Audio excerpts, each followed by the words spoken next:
The quality of your life is based on the quality of the questions you ask. Questions make unconscious information conscious. People think they miss out and they think they need improvement, but maybe they just need... This is a very life-changing practical tool that'll allow us to actually remember who we are. If you ask the question, why did this happen to me? Why am I a victim of this? You get a different world than if you ask, how did what happened help me fulfill something meaningful in my life, my highest priorities? All of a sudden, you realize that that challenging situation is the opportunity for greatness. The severity of the event does not essentially matter. What matters most is the awareness and the perception of the event. It's your perception, decisions, and actions and what you decide to do with it. So if you know how to ask the right questions and become aware of what you've been unconscious of, you can play with your neurochemistry and then take command of your pharmaceutical business inside your head. What are the most important things for someone on a journey of self-development, for someone on a journey of spiritual growth? We've been indoctrinated by the moral hypocrisies about how we're supposed to be instead of who we are. Look in the mirror and own all of you.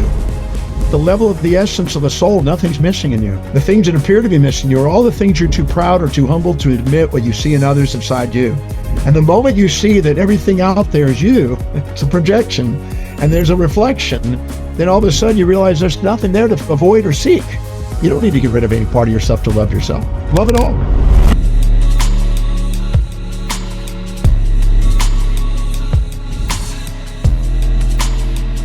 Hey, it's Josh. Before we get into this episode, I have a small yet powerful favor to ask of you.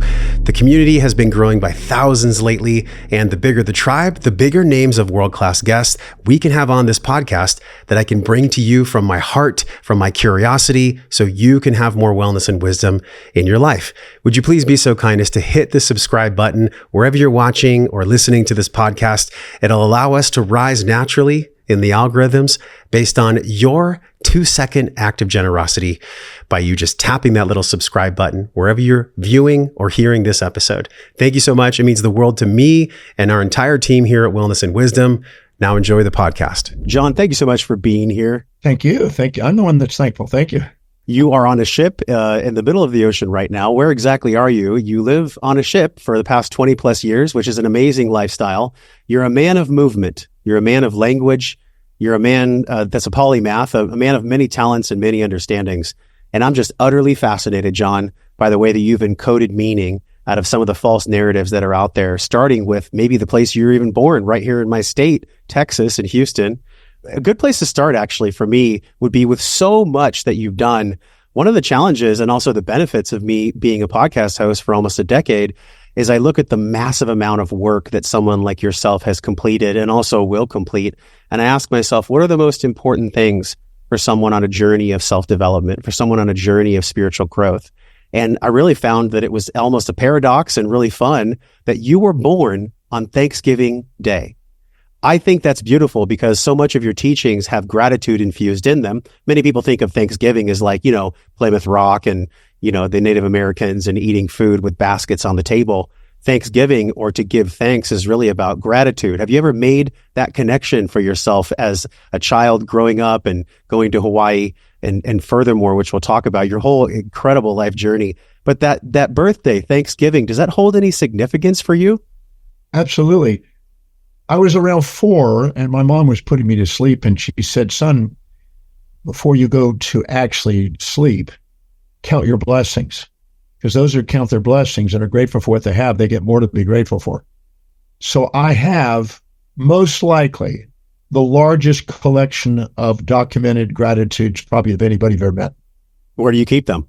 Right on my computer. In fact, you're already on there. Amazing. I could pull it up and show you. You every day, everything I get to do, I document and I code and I had the opportunity to be interviewed by someone. I had the opportunity to write this article. I had the opportunity to publish this book. I had the opportunity to meet this celebrity or whatever it may be. Yeah. I document everything that I've had the opportunity, where I've traveled, everything. And I have it's thousands. I mean, it's on its way to being 10,000 pages of documented. That's what 10-point print, 1-inch margins, good old normal size paper. I print that and document that every single day of my life. So I do have gratitude as the cornerstone of whatever I'm doing. Yeah, I can feel that from you. And now it's been 5 decades plus that you have been teaching so many people across the world. And it's a testament to really the origin of your story. And John, I know that you've probably told your story a lot, so I'd love to actually go into how I found your work. It was through The Secret. I'm sure a lot of people talk to you about that, The Secret, the law of attraction, but there are many other laws, John. It's not just about the law of attraction. And this is what I'm most fascinated by here. I think about the way epigenetically that I have moved through my life. And I know epigenetics is something that you talk about quite frequently. I'm curious if you could go on just a quick memory machine with me for a moment. If you were to go back to the origin of Houston, born on Thanksgiving Day, in gratitude with what you shared about your mom as well, and you think about the way that you have really gone on this journey of maximizing human potential and teaching others to do the same, have you ever connected the dots between your own epigenetic expression to where you came from through the parental models of your mother and father? What do you believe personally is being epigenetically expressed through you as a speaker and a leader? Well, epigenetics is a byproduct of autonomic neurotransmitters affecting cell walls, second messengers, cascading enzymes to go through the nuclear pores into the nucleus to affect the histones and DNA to alter the expression of the genes. So anytime we have an emotion or a meme that's basically, a message, it's going to be encoded in our perceptions and feelings, and it's going to be encoded. So at least in my vertical transmission of DNA, that's been impacting my children, but probably through other influences, lateral gene transfer, and just memes, that ideas that, you bring out into the world, you have an impact. I mean, you're having an impact on millions of people every day. So you know that you're having their epigenetics impact because they're changing their perceptions and their ratios of perceptions and their autonomics and their messengers, primary and secondary messengers, and genetic expression. So you can't do your show without impacting millions of people. I mean, not just, intellectually, but genetically and epigenetically, we're impacting people. They've recently found out that even the duplications, deletions, transpositions of DNA are impacted by epigenetics. So we're actually changing DNA's expression and arrangement by our perceptions, decisions, and actions we take. So there's no way we cannot do some sort of epigenetic impact on the world by just being who we are on a mission. I love that so much. Epigenetics, emotional epigenetics, something that I've personally in my audience has been exploring lately. This way that we feel energy in motion, right? Something you've talked about many times before. Energy can't be created. It can only be transmuted. And so I think about the energy that's tied to all the things, John, that in my life I choose at times to allow to weigh me down. And I wonder for you, if you could go just one more time for us in the memory machine, go back to Hawaii before Paul Bragg, before you being in the tent, before everything. You had a teacher that told you you would never read, you would never amount to anything, and you also had an issue with walking. So things were not set up for you in a perfect platform of personal growth, or were they? Well, anything you can't say thank you for is baggage. Anything you can say thank you for is fuel. And I don't see anything I would change. I look back now and I go, the first grade teacher that tried to help me learn, and no matter what I did, it wasn't working. I didn't really read till I was 18. She meant, the best for me. She said, well, look, he's not going to make it in school. Put him into sports or something. That's why I went off, became a surfer. But she basically said that, you're never going to be able to read, or never going to be able to write, communicate, never amount to things, never go very far in life. And I had a speech impediment from about age 1.5. I was putting buttons and strings in my mouth to exercise my mouth, a speech pathologist. And I also had an arm and leg turned in when I was a child. So I had to wear braces on my left side, which constrained me, which probably was the perfect thing for me to be traveling. I mean, I've traveled over 21 million miles now. So that's perfect. So anything you look back in there and you can't say thank you for is because you haven't taken the time to see the hidden order in the apparent chaos. And knowing how to ask quality questions to see the things you're overlooking so you can see it on the way, not in the way, is liberating and empowering. And I'm all about finding questions. Because I was, learned, challenged, I had to ask smart kids questions. So I learned questions as a child, and my life is about questions today. My method's about questions. Everything I do is about questions. So I'm grateful. I don't see, if you look through your life and you don't see the magnificence of what's happened to help you do something extraordinary, look again. it's time to look again, because you're not really looking with the eyes. You're looking from a moral hypocrisy and some sort of judgment instead of an open heart. When you look from an open heart, you see that it's just a feedback mechanism to guide you to authenticity and greatness. What do you believe is the moral hypocrisy that most people fall prey to, especially in your seminars and across the world, this moral hypocrisy? What do you mean by that? Well, moral hypocrisy is, you have an amygdala, which is a subcortical area of the brain, part of the limbic system, that has a nucleus accumbens that has an impulse for seeking pleasure and an instinct to avoid pain. And, so we're looking for prey and avoiding predators because we don't want to be without food. We don't want to be eaten.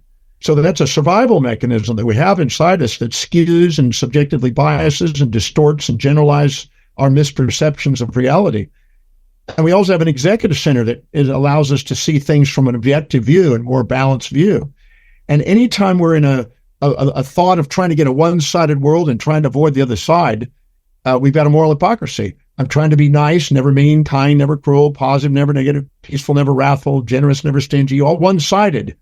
In Buddhism, there was a Buddhist statement that says the desire for that which is unobtainable, which is the positive pull of a magnet, and the desire to avoid that which is unavoidable, which is the negative pull of the magnet, is the source of human suffering, because you're striving for that which is not going to occur. Imagine getting in a relationship. I don't know what your relationship dynamic is, but imagine getting into one and you had an expectation.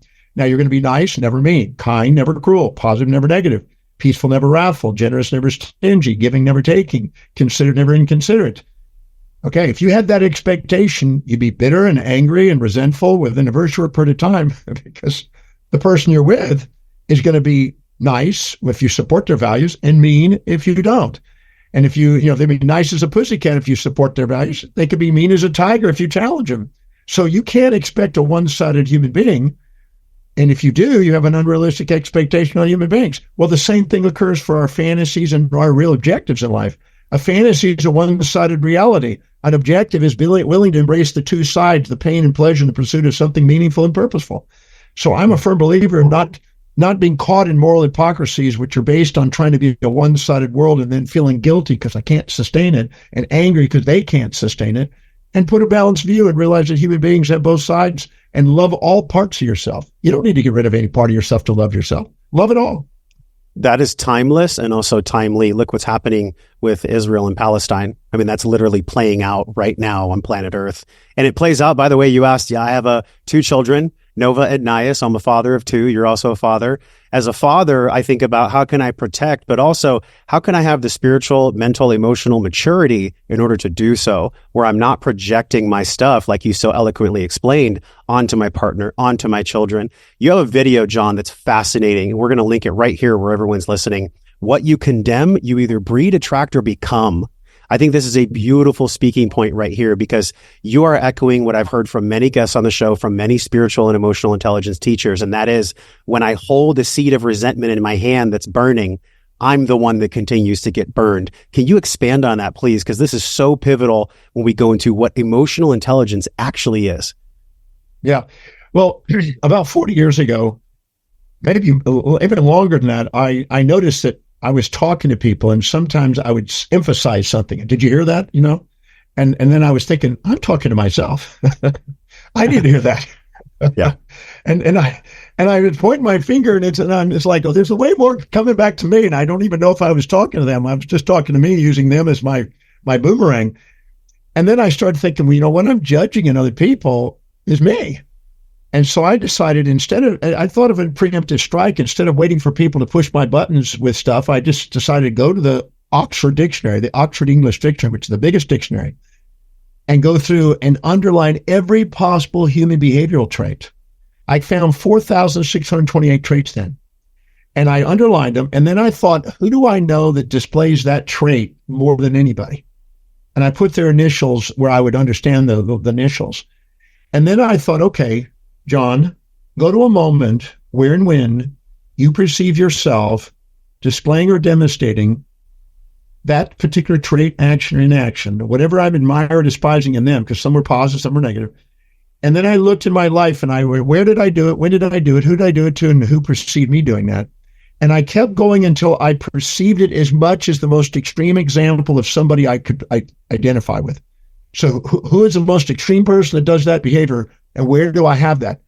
I went through 4,628 traits. I found out I had everything. There was not one thing missing. I was nice and mean and kind and cruel and considerate and generous and stingy and open and closed and honest and dishonest. I had every friggin' trait that I was in when I really looked at it.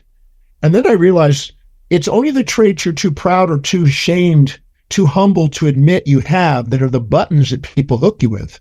They hook you with some infatuation or they hook you with some resentment. And it's, there's a biblical statement in Romans 2:1 that says, beware, judge not, because whoever you judge, you do the same thing. And it's true. Now, I've taken over 120,000 personally through in my Breakthrough Experience program, which I'm about to do tomorrow in Cape Town here. I took through 120,000 people and had them take the traits that they resented most or admired most in people and had them go in there and identify it until it was quantitatively and qualitatively equal. And I've not had anybody that couldn't do that. Now, there's been a couple people that ran out and didn't want to do it, but anybody that stayed to it finished it. And when they did, they realized that real reflective awareness, when you're not too proud or too humble to admit what you see in others inside you, pure reflective awareness liberates people from the judgment. And as Empedocles, the Greek philosopher, 6th century, 5th century BC, said, there's love and strife. And when you feel strife, you have emptiness, unfulfillment. When you have love, you have fulfillment. And the second you own the traits and have pure reflective awareness and you don't put yourself above or below and don't try to change them into you or change you into them, and there's nothing to change, there's just your will matching divine will, if you will, or the way the perfection is, you see a hidden order, you have the magnificence, and you're sitting there in grace. And you have grace, gratitude, and love, and inspiration, and enthusiasm, and certainty, and presence, and you're liberated transcendently from the emotional bondage that you have when you sit and judge those people. Because anything you infatuate with or resent occupies space and time in your mind and runs your life extrinsically until you transcend that, neutralize it, have reflective awareness, and then realize everybody in my life is there to try to guide me as an intuitive feedback mechanism into my authentic self. It's trying to get me to be able to be inspired and live authentically, which is where the most power is. So I'm the moral hypocrisies block that. They make you think you're supposed to be one side and get rid of half of yourself. You don't need to do that. Do you feel that many people get stuck in that moment where they might have some awareness of what you're speaking of, and then in comes self-judgment, self-shame, and they get caught in a shame spiral? In other words, I'm recognizing what John is saying, it's playing out in my life, and then they allow the emotion of, let's say, self-hatred or self-judgment or shame to stop their progress in continuing the expansion of that awareness. Have you seen that play out? Oh, yeah. Every week I see it. But what's interesting is the moment you compare yourself to somebody else by the law of contrast and put somebody on a pedestal, you'll minimize yourself in turn. Almost everybody's been out there and met somebody you think is more intelligent or more, achieving in business or more wealthy or more, stable in relationships or more socially connected and networked, social media, more physically beautiful, more spiritually aware. And the second you put them on a pedestal and minimize yourself, you will inject some of their values into your life, which will cloud the clarity of your own highest value, which is your mission. And you will then self-depreciate because you're off your mission because you're trying to be somebody you're not. Anytime you try to live in other people's values, you're going to self-depreciate, and you're designed to. Because the reason you're designed to do it is it's inauthentic. And you're designed to self-depreciate because it's not the true you, it's an imposter. The moment you go back to priority, go back to yourself, not judge them, not put them on pedestals, don't put yourself in the pit, have reflective awareness, you re-empower yourself, your self-depreciation just dissolves. And the second you set up a fantasy to live in somebody else's values instead of your own, you're going to automatically beat yourself up. You're designed to, as a feedback to let you know, again, you're off track, you're not being authentic. Get back to what's your highest value, what's truly important to you, what's truly meaningful, what inspires you spontaneously, and quit trying to be second at being somebody else. And quit trying to, think you can improve upon the magnificence of who you are. I just got a full-bodied chill because I was reminded maybe 5 years ago, I know you've studied very deep in the depths of Greek philosophy, and the river Lethe is where we all drink from the river of forgetfulness. Right? We forget who we are in Greek philosophy and mythology. And I feel like what you're sharing with us is a practical tool. This is not a pie in the sky tool. This is a very life-changing practical tool that'll allow us to actually remember who we are. How does that concept play out in you from your studies in Greek mythology? Perfect. It's an exact thing. As Plato says, it's not that we don't need to learn something. We need to forget the bull out there that we've attached. Yes. The Nobel Prize winner, Paul Dirac, I remember I was 18 years old and I read The Principles of Quantum Mechanics by Paul Dirac. And he said, it's not that we don't know so much. We know so much that isn't so. And we have to shed the illusions. We've been indoctrinated by the moral hypocrisies about how we're supposed to be instead of who we are. And we're trying to live in the ought tos instead of the is. And we're not realizing that the is of who we are is more magnificent than the ought tos that we're supposed to be. Alistair McIntyre, who wrote the book on history of ethics, and he basically showed that most of the moral hypocrisies are things that nobody lives by, but people think they're supposed to.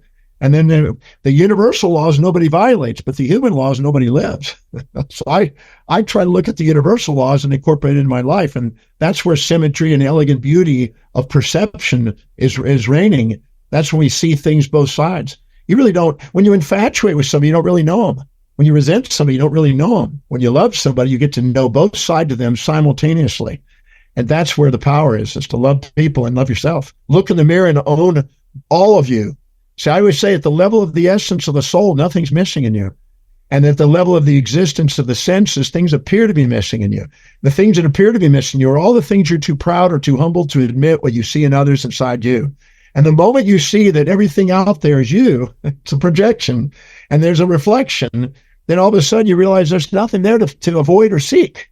You don't need to be sitting in an animal survival mentality. You can actually just embrace it and love it. And then all of a sudden you're now in command of it because you're not extrinsically driven. You're intrinsically called. And that's where the power is. And we all have it. People think they miss out and they think they need improvement, but maybe they just need to wake up to their magnificence. They need to stop drinking from the river of forgetfulness and actually remember in this 3D reality who they are. But we get caught, John, and you talk about this in your work.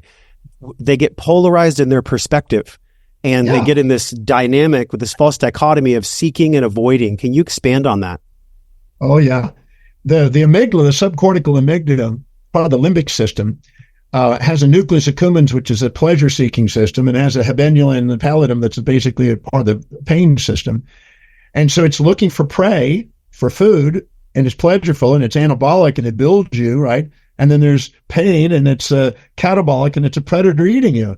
And so it's basically, in order to survive, it fears the loss of food, and it fears the gain of predator. So it lives in survival. And when it does, in order to capture the prey and to avoid the predator, it has to accentuate and distort things and generalize it to create enough adrenaline to be able to run fast enough to capture it and run away from something. So we distort our reality with the amygdala, and we basically sit there in survival. And the amygdala is designed to assign valencies and misperceptions to things, and it keeps us in this bondage. And anything that you infatuate with, again, will occupy space and time in your mind and run you. Think about a time when you're really, really infatuated with some babe, right? And then you couldn't sleep at night, or very resentful to somebody, you couldn't sleep at night. So any degree of distortion of extreme attraction or repulsion distracts you, and is the impulses and instincts that survival that keep you from being graced, inspired, present, loving, and really enthused about what you're doing. Peter Lynch wrote a book, One Up on Wall Street back in the 90s. And he said, after I do quantitative and technical analysis on my stocks, I then go visit the companies that I'm considering buying stock in. And I go visit them. And when I go there and I introduce myself to all the people that work in the place, I'm looking for people who are grateful for their job, loving what they're doing, inspired by the vision, enthused in their work, present when they're working, and certain about their skill. He said, if I see that throughout the company, I'd invest in it because I know it's going to go up in value because it's engaged. And we all can be engaged and go up in value and raise our magnificent self-worth and contribute and exemplify what's possible if we take the time to be authentic. And the authentic us is when we live by priority and dedicate to the highest priorities, and not other people's, but our highest priorities, and delegate the rest and give job opportunities to others who love doing what we want to delegate, and then do what we love in a way that has sustainable fair exchange and fair exchange with people. So we're remunerated and rewarded economically so we can delegate and live an inspired life. I teach people that every day. And I basically teach research, write, and travel. That's it. Everything else is delegate. I haven't cooked since I was, cooked since I was 24. Haven't driven a car in 33 years. I have everything. I tell my girlfriend, I said, look, if I delegate lovemaking to George Clooney, will you still love me? And she says, I'll love you even more. Okay, it's so interesting because I think about the young man that was in the tent and the vision that you had. Paul C. Bragg met with you, and y'all know this because the Bragg is really the most powerful ACV on the planet. And so when Paul Bragg was inspiring you, you had a vision, John, and that vision allowed you to see in some way, maybe not completely, John, but in some way, where you would be now. You saw yourself speaking. You saw yourself teaching about the magnet of two sides, about people getting stuck in the seeking and avoiding. Did you ever in your wildest dreams imagine that it would be you here in this moment now and all the things that you've accomplished? Was that real for you back then, just as it is now? What I saw, I just pulled it up. That's why I was flipping through something here. When I was in Melbourne, Australia, probably about 12 years ago, I was speaking to about 1,600 people there in Melbourne at one of the Hiltons, I think it was. And after I did, I shared a story about what it was like when I was 17, when I nearly died and I met Paul Bragg. And I got really inspired and I got teary-eyed when I shared the message. And afterwards, I was signing books and, getting pictures and stuff. And this guy comes up to me and says, Dr. Demartini, I really was affected by your speech today. Would you be willing to let me paint your vision? And I said, sure. He says, I'm a painter, and I didn't know who the caliber of this guy, but he's a very famous painter. He said, I'd like to paint your vision. So he did. And he captured the vision that I said that day. When I said it, he saw it.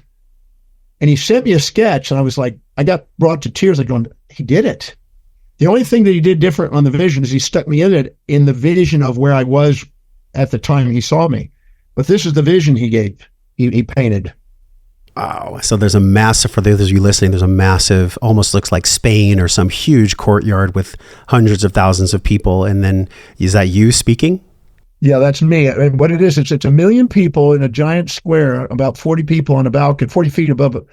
And there's an iconic building from every major city around the world. And the name of the painting is A Man on a Mission with a Vision and a Message. It's 5 foot by 4 foot, and it sits in my office. That's what he painted for me and sent that to me in that frame as a gift. So beautiful. And what is his name? His name is Andrew Tischler. Andrew Tischler. Okay. Shout out to Andrew Tischler. I want to go back because I think in pictures, like when I listen to your speeches, I close my eyes. When I was going through your work and prep for the show, I closed my eyes because that's how I process information. I'm sure you could describe the neurology of that to me and us. But what's most fascinating is that when we hear the truth in our soul, it's trusted in a way that doesn't necessarily need any more words. There's very few words that revolve around truth. And so when you talk about this polarization of our perspective, that hit me like a ton of bricks. I mean, my heart expanded. I could see the ways that I've been showing up with my lady and even my children and even my business and my employees. Like, what are the ways that we can actually step out of this polarization? It was such a truthful moment. So I want to thank you for that on a personal level, because really it's between these opposites that you describe that we can find the meaning. It's not by polarizing and saying it's us versus them, or I know the best way to do it. How do we hold both of those worlds, John? How do we hold those worlds within us? Well, our impulse and instincts try to separate the inseparable, divide the indivisible, label the unlabelable, name the ineffable, and polarize the unpolarizable. That's what our subconscious, subcortical amygdala is doing. Trying to separate, trying to avoid the pain, seek the pleasure. Separate. Our intuition is trying to whisper the other side. So when you're infatuated, the intuition is saying, don't be gullible, don't be a little bit skeptical, cautious, don't go too fast. It's whispering, trying to keep the downsides, to calm down and allow you to see both sides of that relationship. Because if you're in that relationship for a period of time, you're going to find out there's both sides, things you like and dislike. There's never going to be a one-sided relationship. And the same thing, you have this thing that you resent. At first, you think, well, that's terrible. But then it's trying to show there's got to be meaning to it. There's got to be a benefit. There's got to be upsides. And over the time, you'll get the wisdom of the ages with the aging process over time. But you could have the wisdom of the ages without the aging process by asking quality questions and seeing the upside to the downs and the downs to the ups. And our intuition is trying to reveal whatever we're ignoring. Because when we're infatuated with somebody, we're conscious of the upsides, unconscious of the downsides. We're resentful to somebody, we're conscious of the downsides, unconscious of the upsides. When we love somebody, we're fully conscious of both sides simultaneous. And when we see both sides simultaneous, we enter into an integrated transcendent state. where we are no longer able to judge. All we can sit there is see the hidden order. Claude Shannon, in his information theory from MIT, said that when you see information missing, like if I'm infatuated, I'm ignorant of the downside, you have a disorder. But when you have no missing information, you have order, the hidden order, the divine order, some people call it. And that's what I'm interested in. That's what I'm dedicated to doing, helping people see that there's, no matter what's happening in their life, it's on the way, not in the way. And you can be a master of destiny, not a victim of history, if you ask the right question and reveal to you whatever side you're ignoring in that experience until they're balanced, until you have grace. And then you get a gamma synchronicity in the brain the moment you do. Your autonomics come into balance. You get resilience, adaptability, and heart rate variability goes up. You now have a tear of gratitude and a eureka moment and an inspired state to confirm authenticity. And in that integrated authentic state is where the power is. And that's an unstoppable, incremental, momentum-building state for people. The gamma in which you speak, it's a very rare state for many people. I don't know if you know the numbers on that, you being a polymath, but think about how fleeting gamma can be. Now, you talked about that gamma state when someone's in between making the means of what they're resenting and what they're seeking or what they're going against and going for. That gamma state is really crucial. Can you explain the neurology for that, for all the science heads? You have an autonomic nervous system divided into parasympathetic, sympathetic. The parasympathetic is mainly rest and digest, and it stimulates the white blood cells, which have large nuclei for the nighttime. And the sympathetic is mainly oxidizing and daytime activation for fight or flight. One goes into delta waves at night, one goes into beta waves during the day. One's 3, one's 13. You put them together and put them in perfect balance, you get an alpha theta wave. Right at the junction of alpha theta, which is a alpha gamma stimulus, all of a sudden you see both sides. You synchronize the frontal and parietal cortex, precuneus, everything else. These things synchronize, phase lock in their rhythms, and all of a sudden this synchronicity occurs, and you can't stop it. The autonomic bring a tear of gratitude. Can't stop it. I've developed a science on how to wake that up in people, and I love helping them, show them how to do it. When they do it, they repeatedly get a tear of gratitude, no matter what their perceptions. I can show them how to find where the opposite is, and the synthesis and synchronicity of complementary opposites simultaneously automatically gives them that synchronicity and gives it. So it's a reproducible, duplicatable science. I've been doing it with thousands and thousands of people. And when they realize that, they go, man, I can take no matter what happens in my life, and I can turn into something I'm grateful for. There's nothing your mortal body can experience your mortal soul can't love. And I've had every imaginable thing that people want to come to me, beatings and rapes and you name it. There's nothing their mortal body can experience that the mortal soul can't love. And that's hard to comprehend for most people, but they haven't learned to ask the right question, and they're caught in moral hypocrisies about what's bad or terrible or whatever, and they want to run their story, be victims of history instead of masters of destiny. But if you want to really master your life, transcend the narrative of the story about being the victim and get on with finding the other side of the equation and liberate yourself from the bondage and get on past the baggage and turn it into fuel and take off. That's what I'm interested in. I love doing that with people. I love experiencing that. I mean, a life well lived for me, John, would be every single day. Can I have one or more moments where I'm crying with gratitude? Yeah. That's an amazing life. Who doesn't want that life? If you're not doing that on a daily basis, you're missing out on life. You've been living in a quiet life of desperation, a life of inspiration. Everybody here is capable of having a life of inspiration. I've seen people that live in townships, extreme poverty, extreme deaths in the family, beatings. I don't care what it is. It's not what happens to you. It's your perception, decisions, and actions and what you decide to do with it.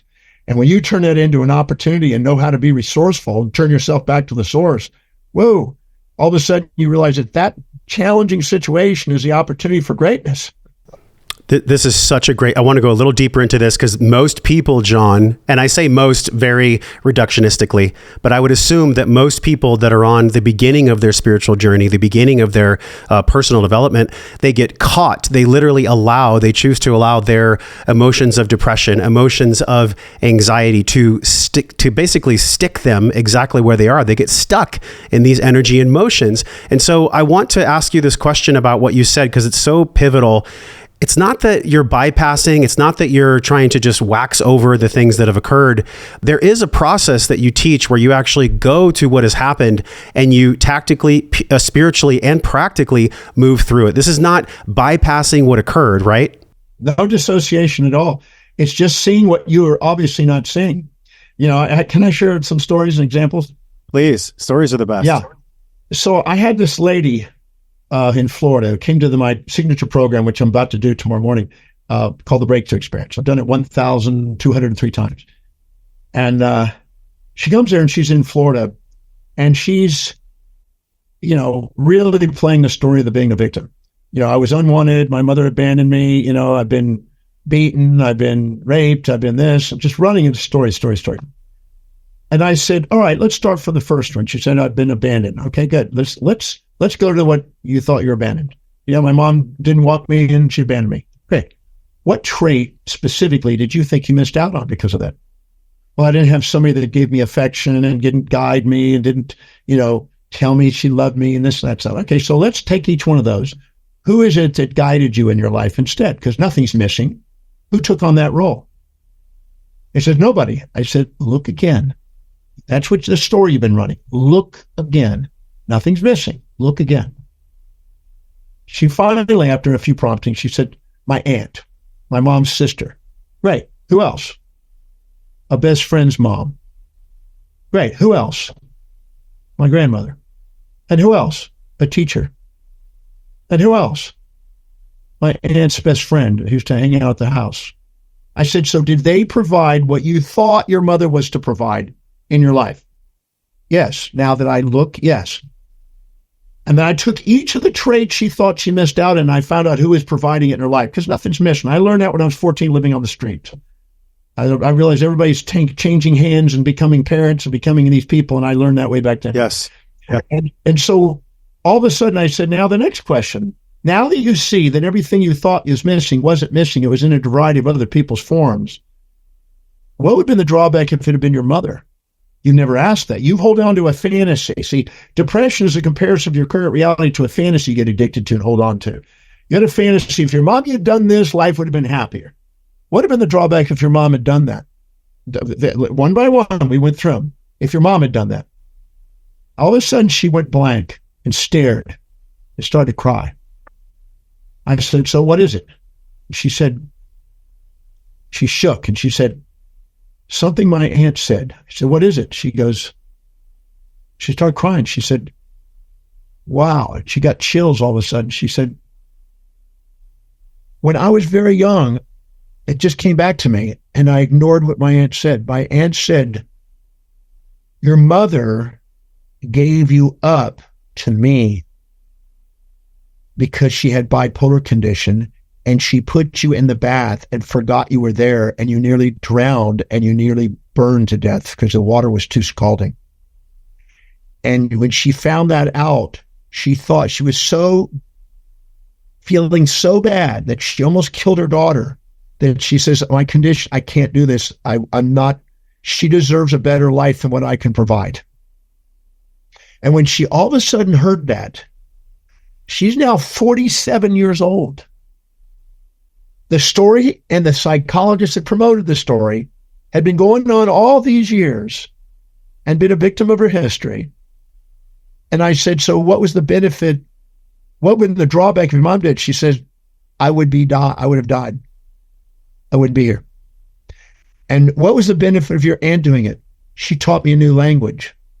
What was the benefit of their teacher there? She was like a mother and she would keep me at the school until my mother would come home.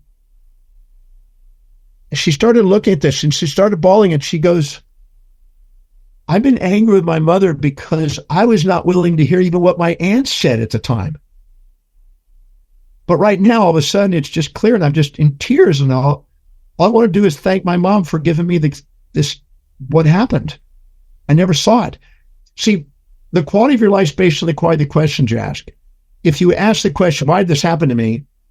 Why am I a victim of this? You get a different world than if you ask, how did what happened help me fulfill something meaningful in my life, my highest priorities? Where have I done this in my life, whatever I'm judging? If they hadn't done it, what would the drawback to crack the fantasy?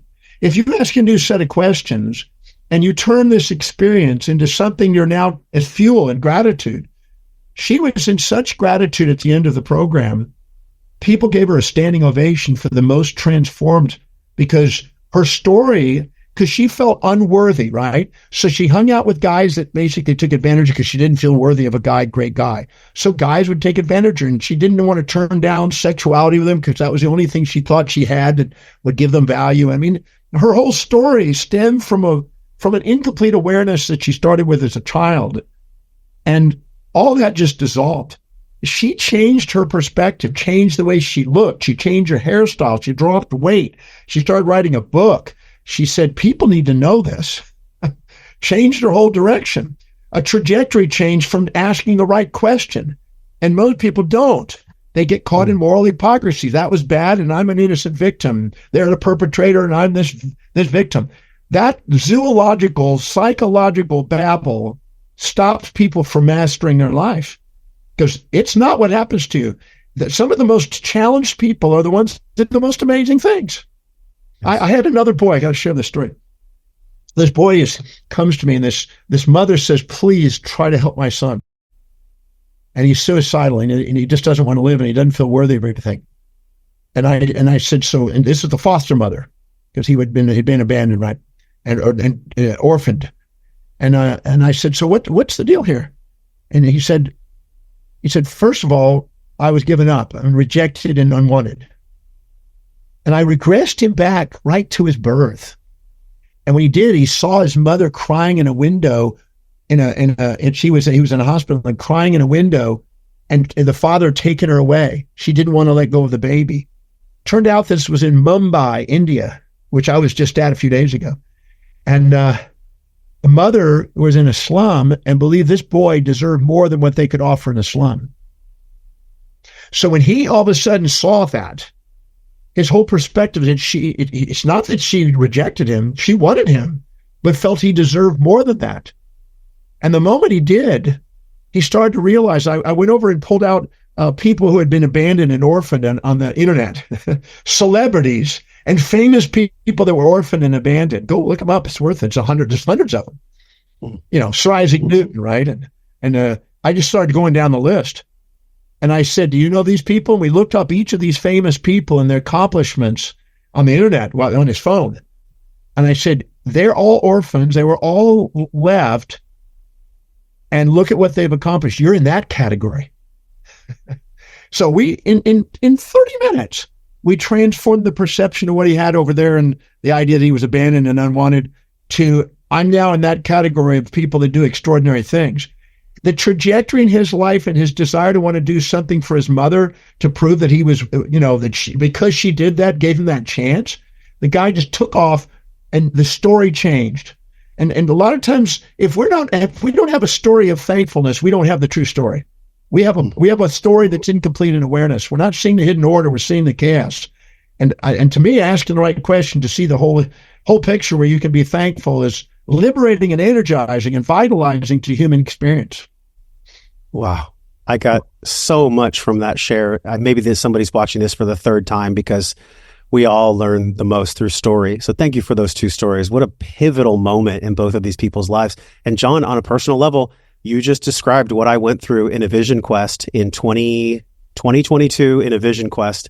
I sat and I was going through all this anger with my father, and it was like a lot of young memories coming through, because I'm sure you're familiar with Vision Quest, where you go and fast for 100 hours, just you and nature and water. And I stood up in the sharing circle and I screamed as loud as I could. I said, my father didn't want me. He didn't want me. And then once that energy had released and we sat down and there was sharing with the ego completely out of the way, my mentor Mark said to me, have you ever considered that maybe the greatest gift your father could have ever given you was the absence of his presence?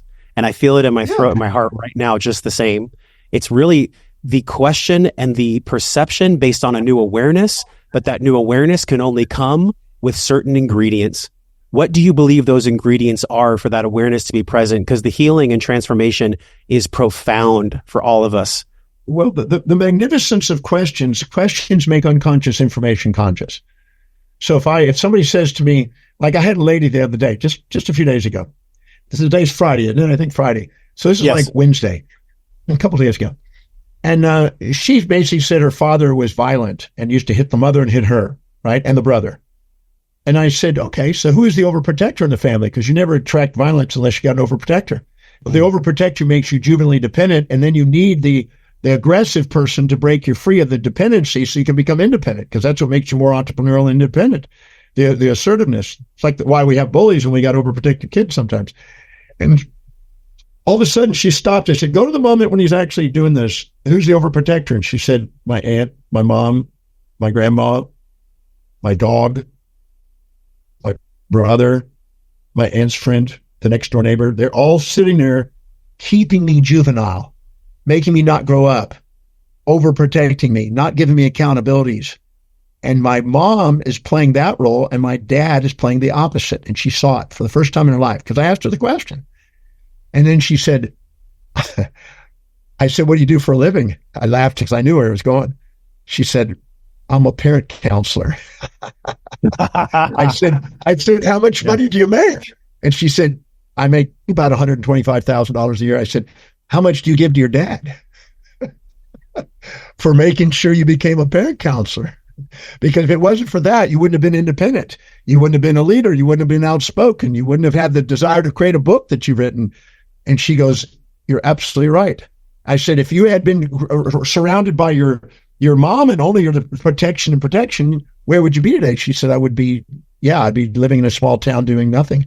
I said, it's your dad that helped you, challenge you, made you independent, stand on your own 2 feet, be defiant, speak out and go out and do it. She started getting tears in her eyes, and she said, I never saw that. I was in a moral hypocrisy. Kind, good. Cruel, bad. But kind and cruel make up love. In fact, if you love somebody, anybody you're married to, if you stay with them long enough, there's going to be moments where they're kind and times when they're cruel. They're going to give you hugs and slugs.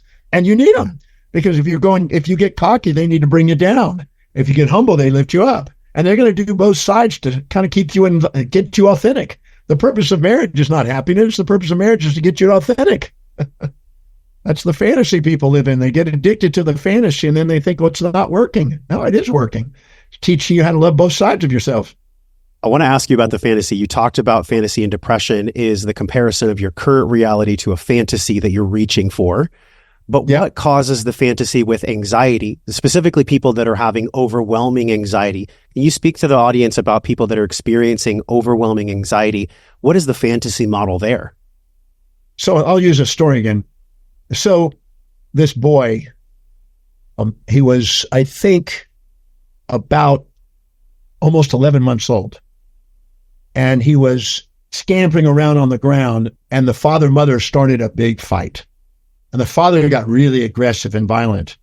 And the boy was frightened and wanted to protect the mom, but, intellectually in the brain of the child, it's like, I would protect mommy, but and scampered off into the room, got underneath the bunk bed, put pillows around it to protect itself, and then eventually shut off its ears, shut off its sight. It didn't want to see or hear mommy, and it just went into a kinesthetic mode. And so it fell asleep. Well, mom and dad calmed down, because they fight sometimes, and they calm down. The next morning, dad goes off to work. Mommy gets up, makes sure the boy gets dressed and everything else and eats and stuff, and takes him to the grocery store. So he goes to the grocery store, and he's in the basket, because he's not even a year old. He's in the basket, and they're going down the aisle, and all of a sudden a guy comes down the aisle. The dad had blue jeans and a white shirt, brown hair, and a brown mustache. Father. A guy comes down the aisle with blue jeans, white shirt, brown hair, brown mustache. The moment this child spotted it, the child had two responses, either to get behind dad and mommy and protect it, or get in front of mommy and turn back and look over its shoulder and try to protect mommy. Because the brain associated blue jeans, white shirt, brown hair, brown mustache with aggression and violence. And so the fight or flight response came in to try to protect mommy or to protect itself. So then all of a sudden the guy goes by, and the second the guy goes by and walks by, doesn't hurt mommy. He calms down. Mommy's going, why is this reacting as there? What's this about? So they go down the next aisle, and all of a sudden they see a guy with blue jeans, yellow shirt, brown hair, brown mustache. So the child now associates blue jeans, white shirt, brown hair, brown mustache, but now yellow's associated. It's not strong, but it's a secondary association associated with brown hair and blue jeans. So they go down there, and there's a little bit of anxiety, a little bit of response, not as strong as the first one. Then they go down another aisle, and they finally see a guy that's got blonde hair, no mustache, white shirt, blue jeans. And so now the baby has another association because the blue jeans and white shirt, but not the yellow hair. So it's a little bit less of an anxiety. So anxiety is a secondary, tertiary, and quaternary compounding of one event that's been assumed to be dramatic and traumatic, more pain than pleasure, that you're running around storing in the hippocampus and the subconscious mind. The amygdala assigned it, and it's stored there. And so all the associations that remind you of it, any sound or sight or anything that reminds you of the original event, can trigger it. And after a while, secondary things can trigger it, and tertiary. And eventually, hundreds of things are stimulating that response. And you're wondering why you have an anxiety around it. Because it's been secondary, tertiary, and quaternary stimuli are stimulating a response. It's a fight or flight response from an original event. If I go back to that original event, and neutralize that original event, the whole cascade disappears. We had a lady in London. She was 16 years old. She was standing on a street corner, and she had 4 other friends, I believe, or 5 other friends gathered around, and they were smoking pot. And they were just getting stoned, standing on the corner and everything else, like teenagers sometimes do. And all of a sudden, a car comes up to the corner. And where they were, the sidewalk there was a little knoll down to the street. And it's like a little bit of an angle. And this person pulls up, rolls down the window and says, "Excuse me, we're kind of lost. Can you tell us instruct us where to go to get this thing?" There were 4 guys in that car, teenagers, probably 18, 19, 20, something like that. So the girl knew where the street was and walked down, didn't think anything of it, walks down towards the car, gets down close to the car and says, "It's about 2 blocks this way and about 2 blocks that way. You're close. You're not too far." And he does. The guy gets out to say, "Well, can I thank you?" and opens the door, grabs her, and starts to grab her in the car. And the moment she does, she gets get in the car, they start to drive off, but they're trying to pull her in the car. The people that run after her and grab her, and this big guy reached down and literally grabbed her legs and held her, and they were dragging them along like that. And finally, they let her go and drove off. And she got scraped up and bruised and kind of hurt. But this guy grabbed her. So she was in shock. I went to the hospital, and they had to get some stitches and scrapes and stuff done. And she was in shock. And because she was stoned, she made this association, and she started an anxiety disorder. And the specialists that she went to said, "Well, you have an anxiety disorder, you take this med," right? Classical med thing. Sure. So the mother brings her to me, and I said, "Go to the moment, at that exact moment where you felt the change occurred, where you felt safe, and all of a sudden you going, 'Oh my God, this guy's trying to hurt me.'" And at that exact moment, get present in that moment, because the mind automatically, for every memory, it has an anti-memory. It will dissociate from anything that's painful and create an artificial counterbalancing reality in the mind as a dissociation. So at that moment when he's pulling you down, who in your mind is pulling you up? He says, "The guy that I had a hots for, that I was hoping would be interested in me, he's the one that lunged forward and grabbed with me and came to the hospital with me and spent the evening with me and came home to my parents and stayed in the house to make sure I was okay." I said, "So what you're saying is at the moment somebody's pulling you down, he was trying to hold you up, pull you up?" "Yep." "And the moment this person is trying to harm you, he's trying to keep you safe?" "Yep." "And the moment you're sitting there being dragged, he's trying to lift you off the ground and then he carried you?" "Yep." "Are these pairs of opposites?" "Yeah." "And did you have a desire to want to be with this guy?" "Yeah." "Did these guys help you get the guy that you wanted, and you were a little anxious about talking to him, and you were quiet, you weren't speaking up, and these guys made it where you end up having him stay with you, and he's your boyfriend?" "Yup." "Do you really think you would have score him that night?" "Nope." "So did these guys help you get your boyfriend?" And she goes, "I never thought of that."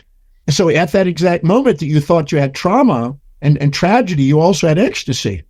And she goes, "Yeah." I said, "The moment you see the pairs of opposites simultaneously and synchronous in the brain, as Wilhelm Wundt, father of experimental psychology, demonstrated, you liberate yourself from the emotional bondage of these things that you infatuate or resent, and they synchronize and synthesize, and the gamma burst occurs in the brain, the gamma synchronicity occurs, and all of a sudden she's in tears, and she all of a sudden wasn't angry at the people, and she was now grateful for what happened, because now she's got the guy in her life that she knew, and that was a confirmation that he's the guy.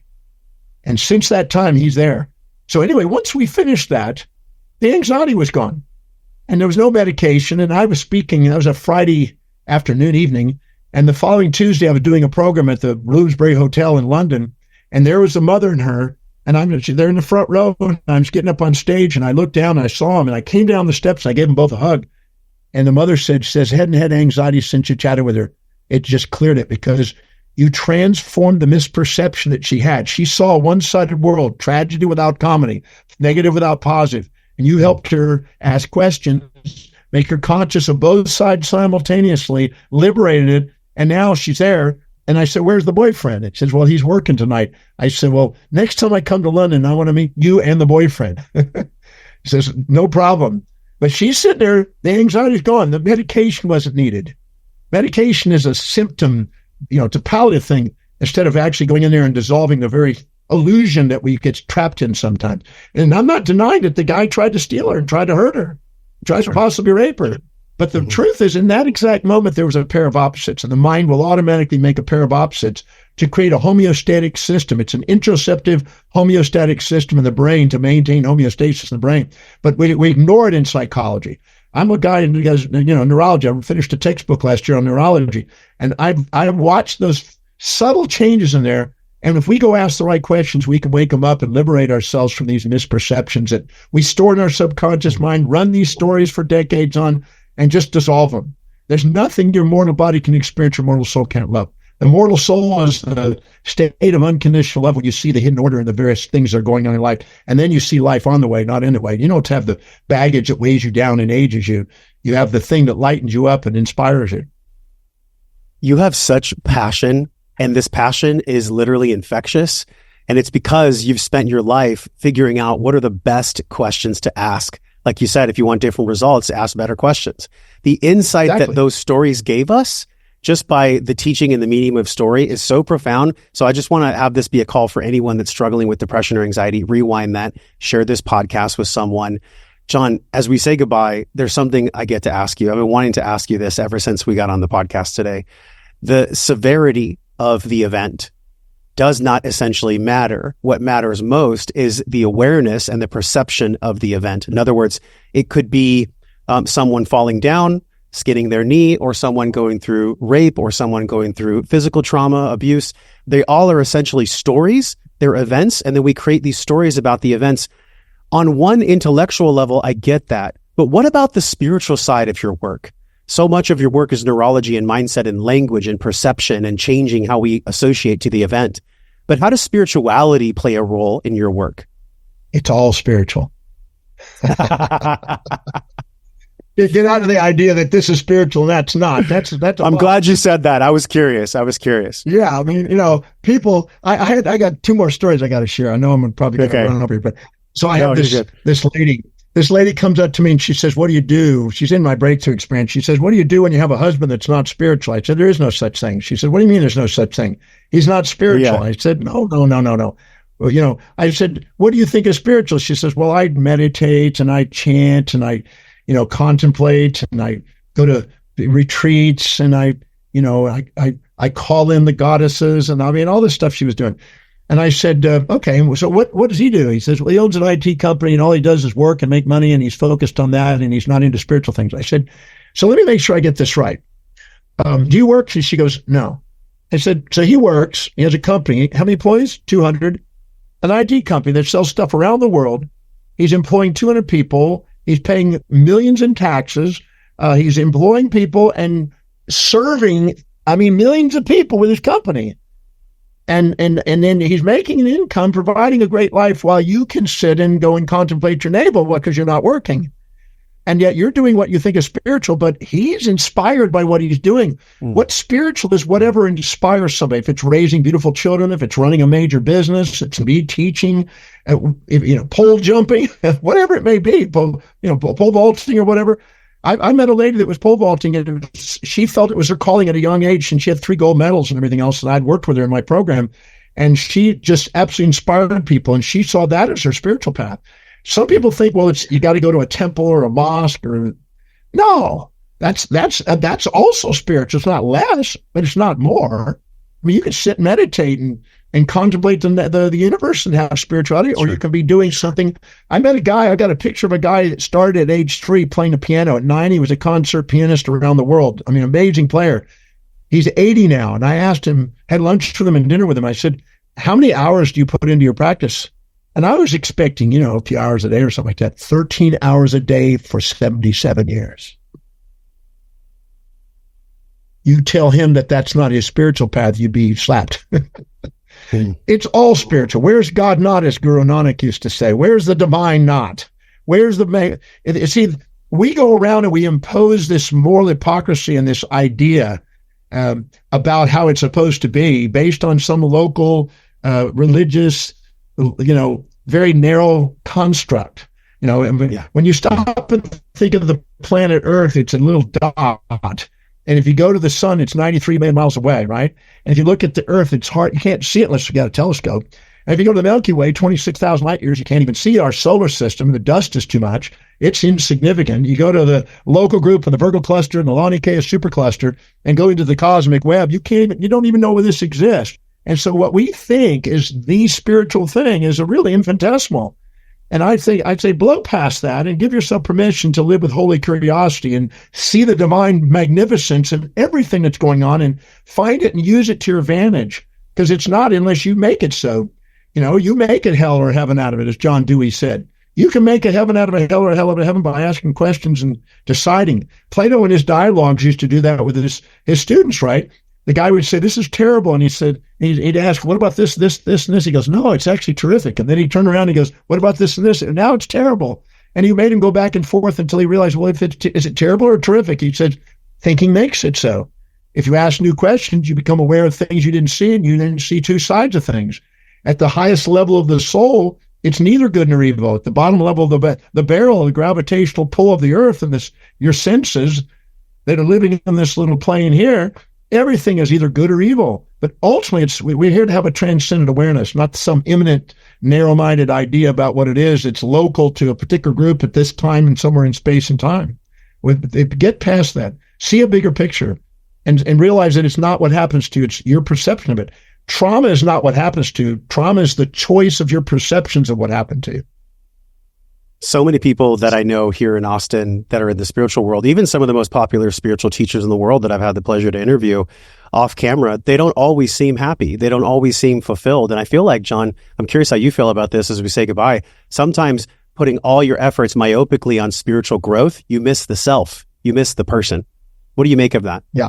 Well, I set out when I was 18 years old to empower all 7 areas of life. I believe that a well-lived life is one that is having an inspired mission, that you really are inspired by whatever that is, and that your spiritual quest. Climbing. I mean, I had a friend, Pat Falvey, that's climbed Mount Everest 4 times, the top 7 peaks twice. He walked to the North and South Pole. He swam the Amazon River. That's his spiritual quest. He says he wakes up. Is there anything I have fear about today? If it is, let me go conquer that. To try to transcend it. So, I mean, we're here to get past the illusions in our life. And I don't think that, the little boxes that we get caught in are traditions that we subordinate to instead of actually superordinate and get beyond. And I'm a firm believer that whatever you see, look for its opposite, because sometimes we get caught and trapped in this is spiritual and that's not. And as far as I'm concerned, every perception has an equal and opposite. And the synthesis of that is our spiritual, as Hegel said in his dialectic. That's the thing, the synthesis of all opposites. And you can't have a perception without the opposite. You can't, if you're in complete white, you can't perceive. You're complete black, you can't perceive. You have to have a contrast to perceive. And the law of contrast, if they're imbalanced, you now have subjective biases and you label things positive or negative. If you see them completely objectively and you see them synchronously, all you're sitting there is in tears of gratitude, speechless, and you realize that there was a hidden order and a divine perfection, or a magnificent, implicate order, if you want to call it by Bohm, whatever you want to call it. There's an implicate order sitting there. And that's the elegant mathematical equation. I love the story when Russell Crowe is finishing in The Beautiful Mind, and he's doing his Nobel Prize. Great movie. Yeah, it's not the real thing the guy says, because I've gone through all the Nobel Prize winners. That's not what was actually said. That was just a movie. But what a great line. It's in the mysterious equation called love, mathematical equation called love. where everything is elegantly, beautifully symmetrical at the same time when you see both sides, and you don't get pulled to illusions of one-sidedness. And that's transcending the moral hypocrisies. That's spirituality at its finest. The lowest level of spirituality is anthropomorphic judgments. The highest level of spirituality is the mathematical abstraction of the elegant beauty and symmetry of awareness. In your own life and maybe in the lives of people that you've coached and reached, has there ever been a time or a place where it's appropriate or efficacious to be able to use plant medicines for spiritual or personal growth? Well, I kind of did that when I was a teenager. Did you do it consciously or unconsciously? Well, I don't know what you called it. It was a teenage stuff. Teenager, yeah. Yeah, but I can't say that once I learned about the power of my mind and the power of asking questions and meditation and being present, and gradually learned science of being present, I can't say I ever had a need for it or a desire for it. But there's some people that have had their lives impacted by it in a magnificent way, waking them up. But I did that as a teenager as a young teenager, I did that till I was almost 18. Right before I died, I had, LS, what do you call love, service, and dedication, and it was a plant that grew there on the Hawaii, the woodrose plant. So then I experimented with that when I was a teenager, but I can't say I've ever needed to or desired to since. But I know people that have. They've definitely been impacted, but some have gone too far. They made it part of a life, and I've seen them, and I've had to actually try to bring them back. They went off and split apart. But many people had great experiences and moved forward and expanded, made them realize there's more in their brain than they ever thought. But they're playing a little of a gamble with their chemistry. I'd rather see. I studied all the transmitter signal molecules from embryology all the way to the current brain, best as we know, and we're learning new ones all the time. And I'm certain that you can change any one of those neurochemistries by asking the right question. I can make your serotonin go up by asking you questions and make you feel proud. I can make your dopamine go down by asking you questions that make you in anxiety again. I can make any one of those chemistries, cortisol go up, testosterone go up by asking the right question. So if you know how to ask the right questions and become aware of what you've been unconscious of, you can play with your neurochemistry and then take command of your pharmaceutical business inside your head. And I'd much rather train people on doing that than take something outside, which is a bit of a gamble. Wow. Love that so much. We've explored some beautiful areas. Thank you for your wisdom. The podcast is wellness and wisdom, right? So in order to be well, I believe we have to take that wisdom and apply it to life experience, right? It's no knock on 21-year-old life coaches. They just haven't had your life experience or the life experience to actually embody that wisdom. What I heard from you, by the way, before we say goodbye, is you don't need plant medicine, but there may be a time and a place for it if you have the neurochemistry to be able to handle it. Well, it's not about whether you need it or not. I believe that if people have the experience, I think that will open up a door in their life. But I don't know if it's the most efficient way of life itself. But the experience, I think, is valuable. Because I know some people that have gone to extremes on that and they paid a price. But, sure. Like moderation, it's like kissing. If you try to kiss a woman nonstop for about a week, it's not really, it's too much. Yeah. Yes. Hedonic adaptation will adapt. John, what a great conversation. Thank you for sharing. You said you've done tens of thousands of interviews at this point. What is something that's on your heart right now in this current moment in your life experience as it pertains to wholeness and wellness? Wellness is really what I talked about, the embodiment of that wisdom. For my own life, wellness is an amalgamation of many different things, but I'm curious for you, what does wellness actually mean to you? What is the meaning that you place upon wellness? And how do you define wellness in your own personal life? Well, illness is I, wellness is we. When I am too proud or too humble to admit what I see and anything around me as me, I have illness. When I see that whatever I see in others is me, I have we illness. Because everything is us. Schopenhauer says that we become the true self to the degree that we make everything else ourselves. So anything that we think is not a reflection of our own projection, wise to go back and look again. And once we realize that whatever we see, it's us, it's liberating. And then we realize there's a wholeness there. And wholeness and wellness come from the same thing. It comes from the root wheel, which is also the source of wealth. Wealth and wellness come from the same root, wheel, W-E-A-O. So your wellness in life and you might say your wealth in life, wealth of life, abundance of life are the same. And so the second we see that nothing's missing in our life, we have wellness. And I have a new book called that's coming out soon. It's called Balance Your Mind, Heal the Body, right? And balance mind, wellness of the body. And it's all about that mechanism. And it goes through the epigenetics, neurology, and how it all works and everything else. And so I'm a firm believer. I've been studying healing for 50 plus years now. And we don't know the limits of our ability to heal. I've seen so many amazing transformations in people's lives when they transform their perceptions and attitudes of mind. So that's the greatest discovery we got. Thank you. Well, to bring it back to the very beginning, your birthday, thank you. Born on Thanksgiving Day. Thank you for being here. Thank you for doing what you do in the world. We all see you. People across the world see you, and we appreciate you. You could have chosen a different path, but we are very grateful that you chose this one. So thank you for being here. Thank you. I appreciate the being on your show. And whoever's listening out there, no matter what you've done or not done, you're worthy of love. And don't compare yourself to others. Compare your daily actions to your own highest values. Don't be living by subordinating to other people, being second to being somebody else. Be first to being you. Okay, everyone, until we see you again on another podcast, John and I are both wishing you love and wellness. We'll talk with you soon.